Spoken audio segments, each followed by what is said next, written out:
Hello Capricorn. Love reading for collective Capricorn. Sa reading na to, alamin natin yung current or energy check ng Capricorn. Situation or connection. Yung feelings nila sa inyo, yung intention, possible action nila towards you, possible reaction ninyo, and yung possible outcome. Capricorn, kung magagawi ka sa Facebook, you may add me intuitive reflection. Salamat. Mag-energy check na tayo, Capricorn. Love reading. Capricorn. Capricorn, gusto mo na bang umalis sa kung anumang sitwasyon na meron ka ngayon?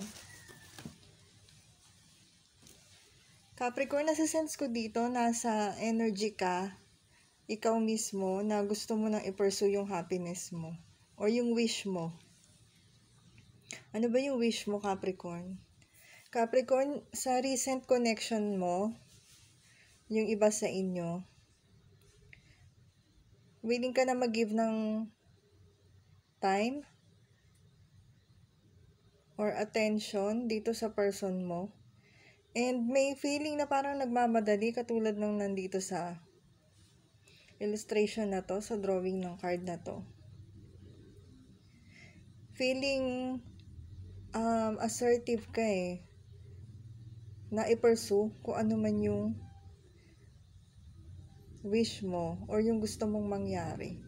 Sa current na situation mo, Capricorn, kung in a relationship ka pa, nasisense ko dito, yung iba hindi ganun kasaya.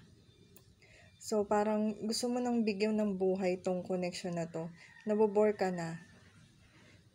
And meron kang na-realize, Capricorn, kaya gusto mo nang i-pursue agad to Dahil feeling mo or yung person mo, na baka mawalan ka na ng chance dito sa connection na to.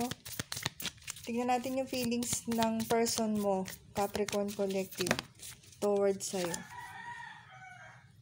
Twin Flames. Ayaw mag-focus. Okay, ayaw niya. Balance, union, duality, coupling, complement each other. Actually, hindi ako i-disregard natin yung twin flames kasi hindi ako nag-confirm or nagre-read about twin flames. So, dito tayo mag-focus sa balance ng connection ninyo or siguro yung iba dito magkahiwalay and gusto nang makipagbalikan sa inyo. Tingnan natin yung intention nila sa inyo.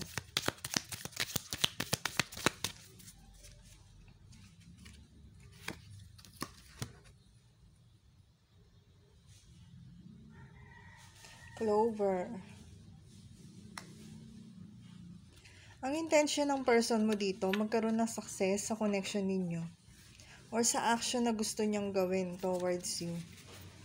Tignan natin yung possible na action nila towards you, collective. Collective Capricorn.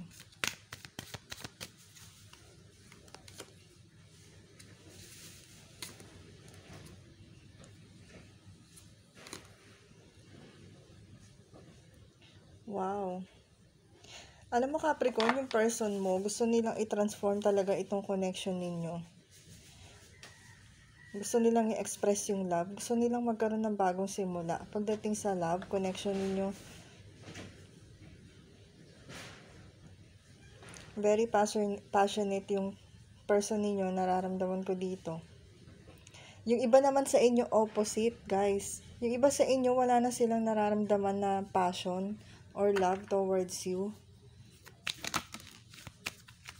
Ano yung possible na reaction mo towards this?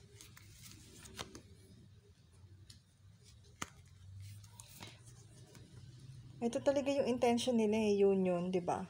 Union, maging happy. Yung kanina, yung sa feelings nila, sa black na card. So, Capricorn, ang nasisense ko dito, possible na reaction mo towards dun sa action nila. Kung ano man yung sitwasyon ninyo. Kung hiwalay kayo, possible na tanggapin mo siya ulit makipagbalikan. And kung nasa family na kayo, gusto mong ma-feel na buong family kayo. Buong pamilya, kumpleto. And yung iba naman sa inyo, Capricorn, hindi kayo naniniwala dito sa person ninyo. So, makakaramdam kayo na parang may kulang pa rin doon sa pinapakita nila sa inyo. Siguro yung sincerity, baka hindi ninyo ma-feel sa kanila. Yun yung nasisense ko para dito sa card na to. Overall, meron kang ma-feel na takot or worry kasi baka maulit na naman yung nangyari sa past. So, ano yung possible na mangyari na outcome sa connection ninyo? Capricorn, kung gusto mo ng private reading, i-PM mo ko or message me sa Facebook account ko. Thank you. Possible outcome.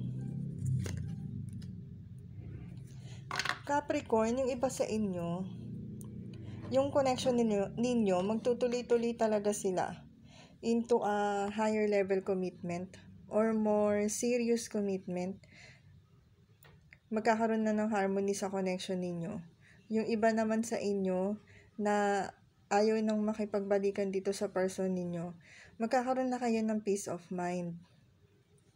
And magsisettle kayo as single na mas payapa yung sitwasyon ninyo, yung personal na buhay ninyo. Yung iba naman sa inyo, ma-feel ninyo na magiging abundant yung connection ninyo doon sa mga magkakasundo pa rin, yung mga magkakabalikan. That's all for today, Capricorn. Thank you so much for watching.